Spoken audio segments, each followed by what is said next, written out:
Hello मेरे प्यारे दोस्तों, आप सभी लोगों को गुड मॉर्निंग। सबसे पहले तो मैं कहना चाहता हूं कि आपके अपने परिवार रुक्मिणी परिवार में आप सभी को ढेर सारी हार्दिक शुभकामनाएं, क्योंकि आज जो है हमारे पंचायती राज दिवस 24 अप्रैल को हम लोग पंचायती राज दिवस के रूप में सेलिब्रेट करते हैं।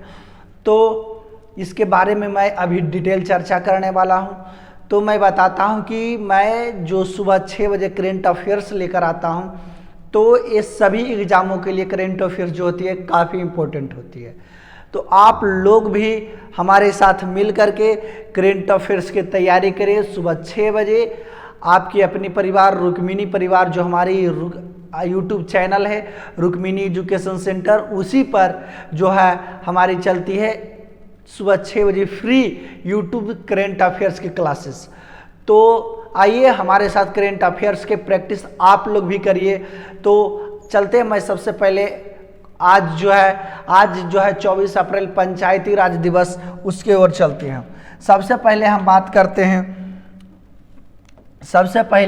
कि राष्ट्रीय पंचायती राज दिवस कब मनाया जाता है।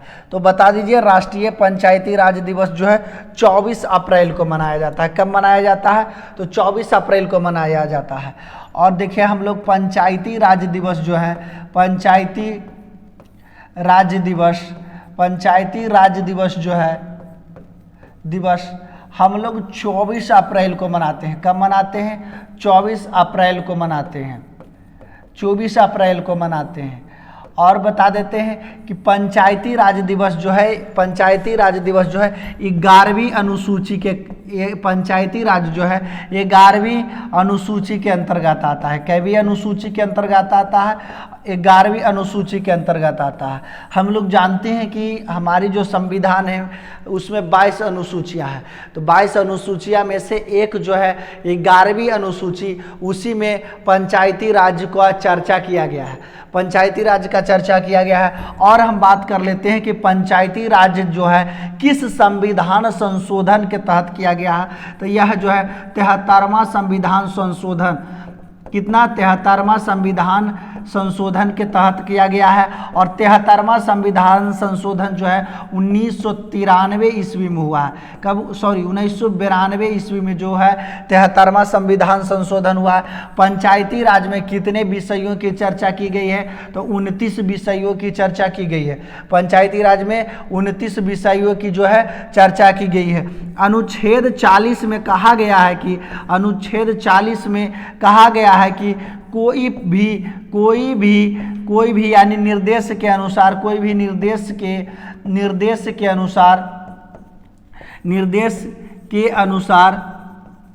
पंचायती राज का गठन कर सकता है।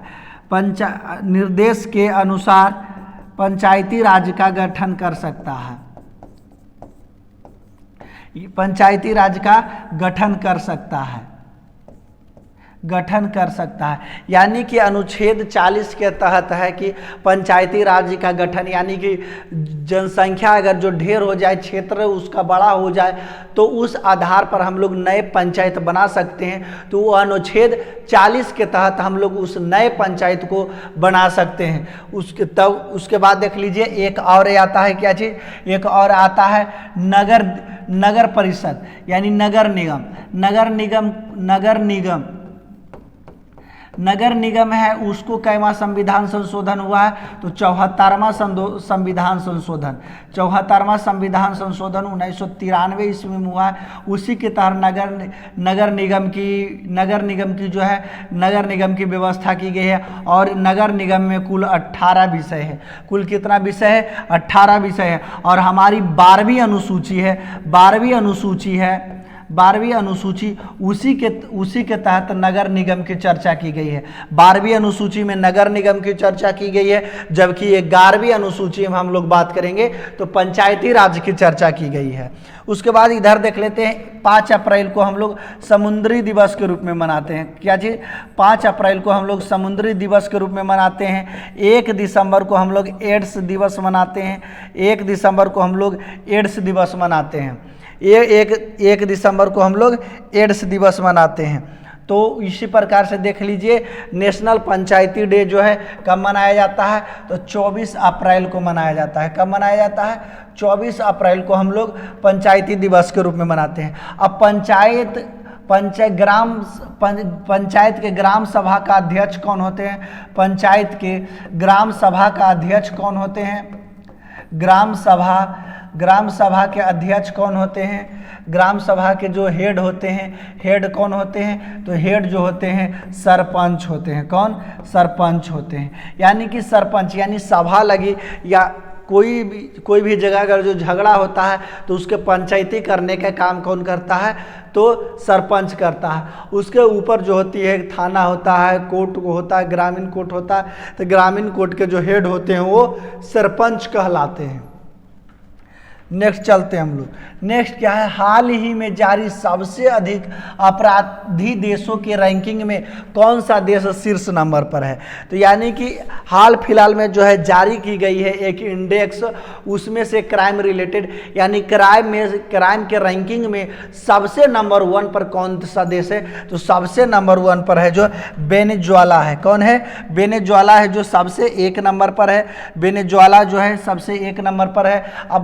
अब क्या क्राइम यानी आपराधिक मामले में बता देते हैं। आपराधिक मामले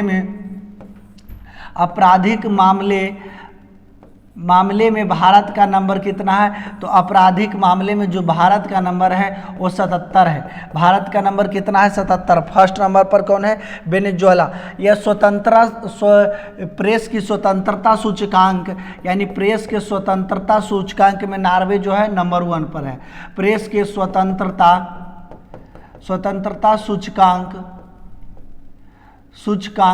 सूचकांक में जो कौन है? प्रेस के स्वतंत्रता सूचकांक में नॉर्वे जो है नंबर 1 पर है। उसके बाद और बात कर लेते हैं भारत प्रेस की स्वतंत्रता सूचकांक में भारत का स्थान कितना है? तो भारत का जो स्थान है 142 है। भारत का स्थान कितना है? 142 है। हैप्पीनेस इंडेक्स की अगर जो बात कर लेते हैं तो हैप्पीनेस में भारत का हैप्पीनेस इंडेक्स, हैप्पीनेस जो सूचकांक है, खुशहाल सूचकांक, उसमें भारत का नंबर 125 है। हंगर इंडेक्स के अगर जो हम लोग बात करते हैं तो हंगर इंडेक्स में भारत का नंबर 107 है। हंगर इंडेक्स में भारत का नंबर कितना है? 107 है। अब जनसंख्या के मामले में कर देते हैं बात। जनसंख्या के मामले में, तो जनसंख्या के मामले में भारत जो है नंबर 1 पर है। जनसंख्या के मामले में भारत कितना पर है? नंबर 1 पर है। तो क्या चीज़ बोल रहा था? हाल ही में जारी सबसे अधिक आपराधिक रैंकिंग में कौन सा देश जो है शीर्ष नंबर पर है? तो वेनेजुएला जो है नंबर शीर्ष पर है। और बात कर लेते हैं, हाल ही में जयदीप मुखर्जी ने अपनी आत्मकथा क्या चीज़?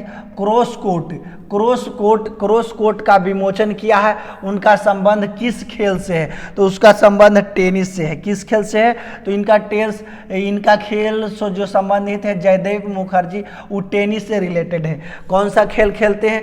टेनिस खेल खेलते हैं। उनकी हाल फिलहाल में एक आत्मकथा आई है जिनका नाम है क्रॉस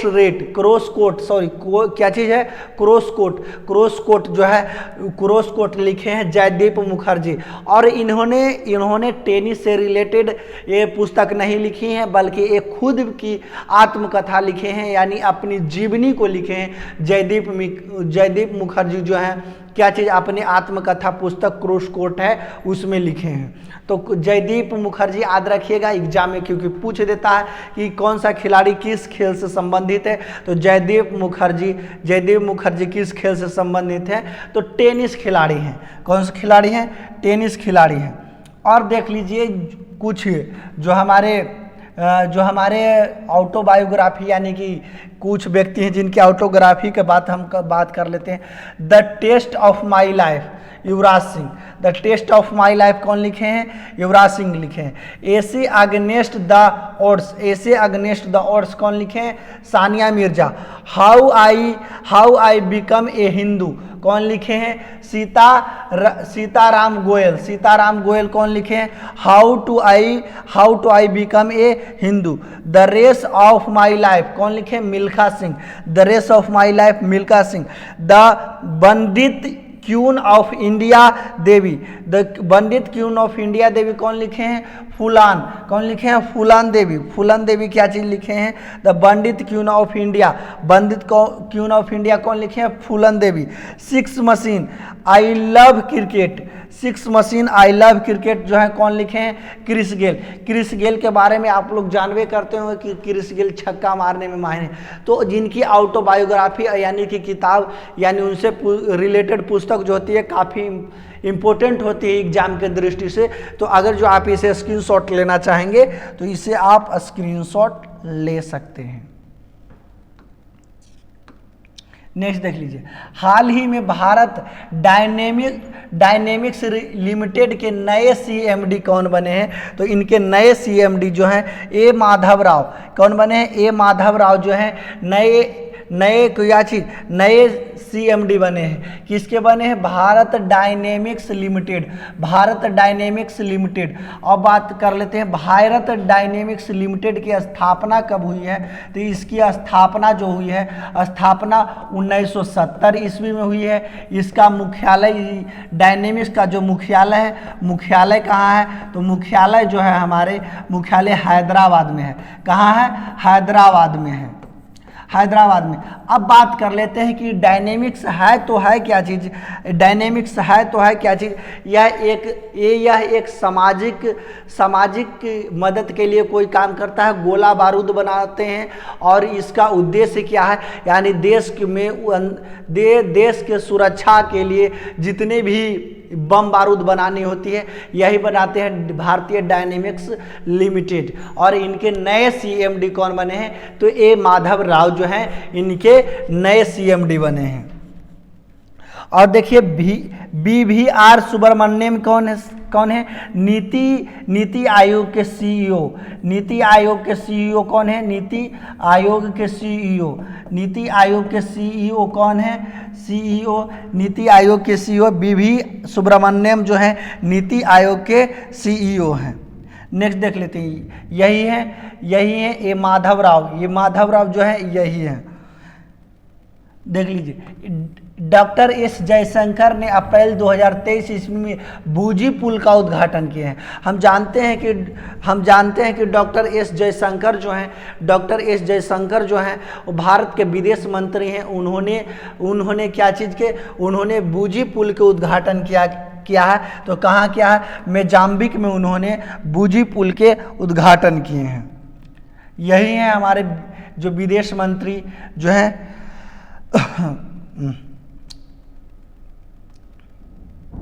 नेक्स्ट देखिए, भारतीय सिविल सर्विस दिवस कब मनाया जाता है? तो बता दीजिए, भारतीय सिविल सर्विस दिवस जो है 21 अप्रैल को मनाया जाता है। कब मनाया जाता है? यानी कि सिविल सर्विस दिवस कब से मनाया जाता है इसको भी देख लीजिए। सिविल सर्विस दिवस जो है सिविल सर्विस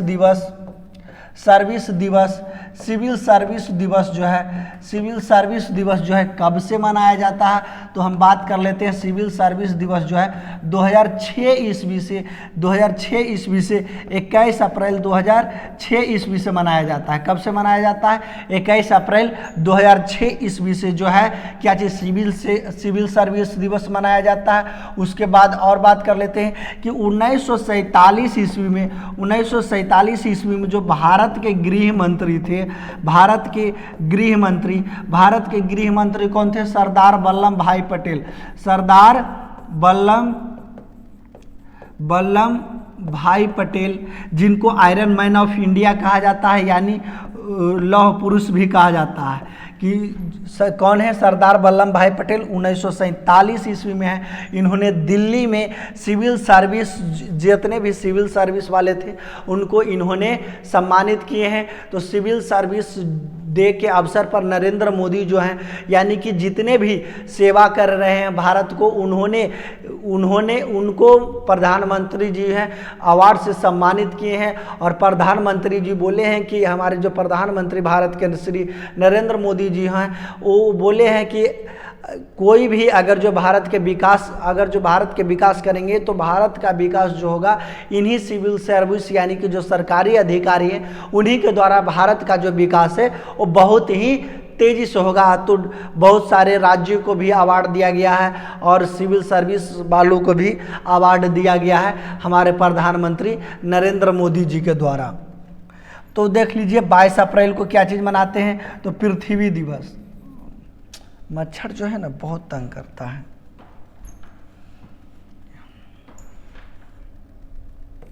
पृथ्वी दिवस हम लोग कब मनाते हैं, तो 22 अप्रैल को। और बता दें 18 अप्रैल को क्या चीज़ मनाते हैं, विरासत दिवस हम लोग मनाते हैं। क्या चीज़, विश्व विरासत दिवस 18 अप्रैल को मनाते हैं। 14 अप्रैल को हम लोग चगास रोग दिवस मनाते हैं। क्या चीज़, चगास रोग दिवस। चगास रोग दिवस हम लोग 14 अप्रैल को मनाते हैं। फिर देख लीजिए विश्व का पहला एशियन किंग गिद्ध संरक्षण एवं प्रजनन केंद्र कहाँ स्थापित किया गया है, तो महाराजगंज। महाराजगंज में किया गया है। कहाँ किया गया है, महाराजगंज में किया गया है। अब बात कर लेते हैं महाराजगंज है कहाँ भाई। महाराजगंज है कहाँ, तो महाराजगंज जो है हमारा उत्तर प्रदेश में है। कहाँ है, उत्तर प्रदेश में। कौन है, महाराजगंज है, उत्तर प्रदेश में महाराजगंज है। यही जो है कि यही जो है कि गिद्ध का संरक्षण एवं प्रजनन केंद्र की स्थापना की गई है। सबसे बड़ी बात है कि इसे रेड बुक में शामिल किया गया है। इसे जो है, इसे गिद्ध को क्या चीज़, गिद्ध को जो है रेड बुक में शामिल किया गया है।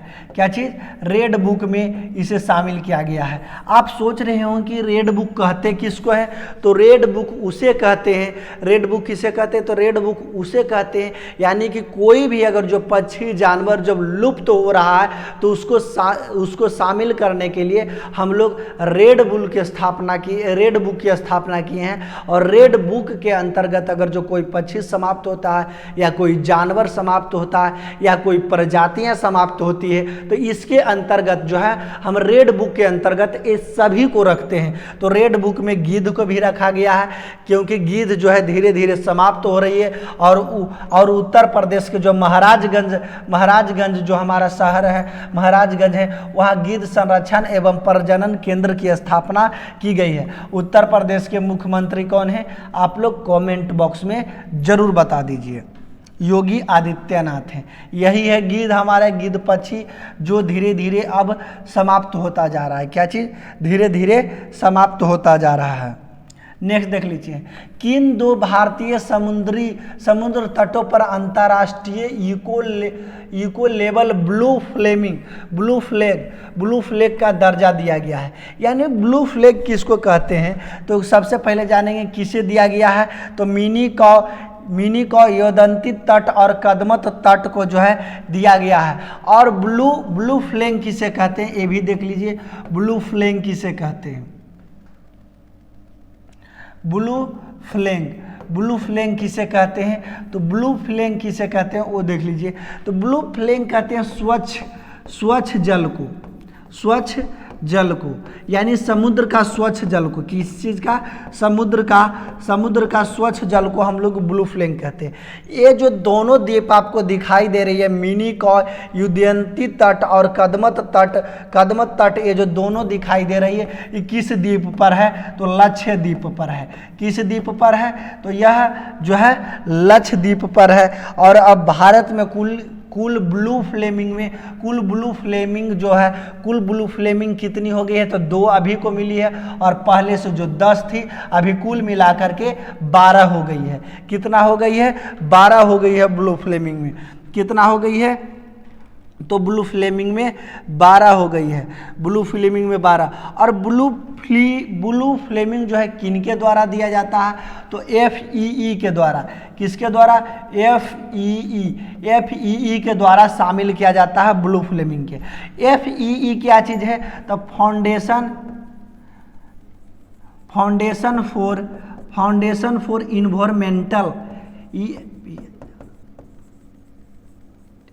Environmental education. क्या चीज़, education,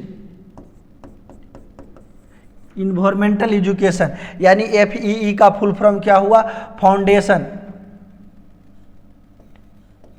foundation for environmental education जो है FEE, इसी के द्वारा शामिल किया जाता है। और इसमें क्या होता है कि यानी कि स्वच्छ जल के लिए, यानी कि जो द्वीप है, समुद्र का जो स्वच्छ जल है उसको कोई जगह ऐसा है जहाँ की समुद्र का जल जो स्वच्छ है, उसी के लिए हम लोग है जो ब्लू फ्लेमिंग का यूज करते हैं। ब्लू फ्लेमिंग किसके द्वारा दिया जाता है? तो FEE के द्वारा दिया जाता है। FEE क्या की चीज़ है? तो फाउंडेशन फॉर इन्वायरमेंटल एजुकेशन जो है क्या चीज़ है?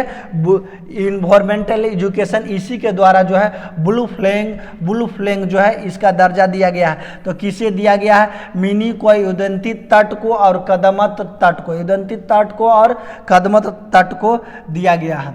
देख लीजिए, भारत ने और तू